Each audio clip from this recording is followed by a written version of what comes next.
Hi, my name is Yolanda Redmond, and I am your Georgia Virtual Specialist Physical Education and Health Teacher. I would like to speak to you about stations and how they can be used as an effective teaching tool. What qualifies me to speak to you about this subject? Well, I do have a couple of years of teaching experience under my belt. I have 15 years of middle school experience, 7 years of high school experience, and currently my sixth year in elementary school. So let's get into it. What are the benefits of stations? Stations can be set up quickly and tailored to various skill levels, which allows for differentiation of instruction. Oh, key term, differentiation of instruction. You know your principal love to hear that terminology. Also, using PE stations is a great teaching tool that provides structure with larger classes, which can allow for individualized attention.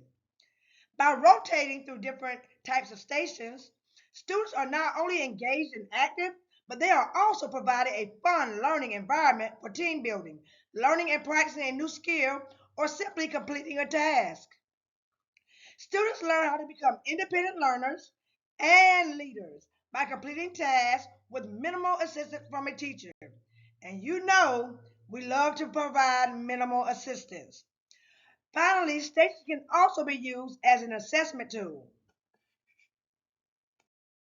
Let's get a little bit more in depth about the quick setup. Your time is valuable. So anytime you can have a quick setup, I suggest you choose it. And Stations is one of these ways that we can do this. Stations can be set up quickly and tailored to various skill levels, which allow for differentiation of instruction. When setting up your PE stations, consider the following tips for a smooth and effective experience. Safety first. Ensure each station has enough room for students to practice skills or complete a task safely. Organize the equipment. Place task cards and equipment at each station. Instructions.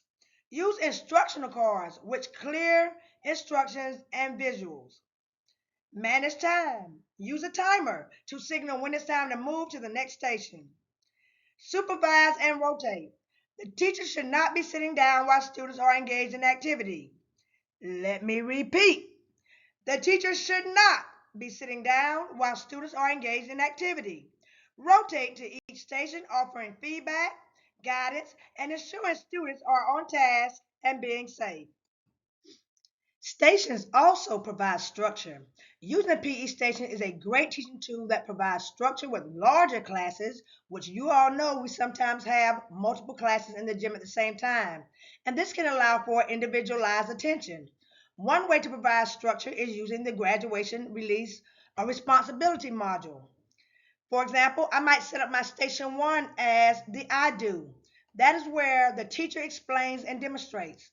This is a station where the teacher can introduce, explain, and demonstrate a new skill. The teacher will demonstrate the correct and incorrect ways of using the skills. Examples of when and how to apply the skill will be given at this station. The station two, we can use it as the we do. The teacher and students practice together. This is a station where the teacher will have a few volunteers demonstrate the correct way to use a skill and demonstrate the incorrect usage of the skill. Students will demonstrate their understanding by explaining how to correctly use the skill. Students will practice the skill while the teacher is walking around, or they can shadow practice the skill if you don't have enough equipment. All of the other stations are the you do. This is where the students practice. These stations are set up for the students to practice the skills or complete a task. These stations can be set up in a variety of ways. They can be skill based, task based, grouping based, or pacing based. Let's get a better understanding of the types of stations. By rotating through different types of stations, students are not only engaged and active, but they are also having fun while learning and practicing a new skill, team building, or completing a task. The four types of stations I use the most are skill stations, task stations, grouping stations, and pacing stations. Skill stations allow for students to learn and practice a different skill at each station. I prefer this station when I need to teach a variety of skills that are used in a game or activity. I also use the station when a skill is more challenging for the students and need to be chunked. I will set up each station as a step to completing the skill. The last station will be the combining of all the steps to complete the skill. Task stations allow for students to complete different tasks at each station. I also use this station when a task is too challenging for the students and need to be chunked. I will set up each station as a step to completing the task. The last station will be the combining of all the steps to complete the task. Grouping stations allow for the teacher to group students based on their varying skill level and ability level. Students will rotate with their assigned group from station to station. Groups are color coded based on their ability level. Each station will have color coded instruction for each group to follow. Pacing station allows the students to progress at their own pace. Stations are set up based on the beginner to expert levels. This model allows for students to gradually graduate to the next step when ready. It also allows for students to take a step back to the previous station if need be. I would like to talk a little bit more about the pacing stations because this is where we develop our independent learners. When students are allowed to progress at their own pace, we develop independent learners. The skill acquisition model allows for students to gradually graduate to the next step when ready. It also allows for them to take a step back to the previous station when needed. So when I'm setting up my pacing station, station one is my novice or my beginner. This station will familiarize the students with the skill. The students are relying on the teacher for clear instruction on how to perform the skill. When they are ready, they will then move on to the station two, which is advanced beginner.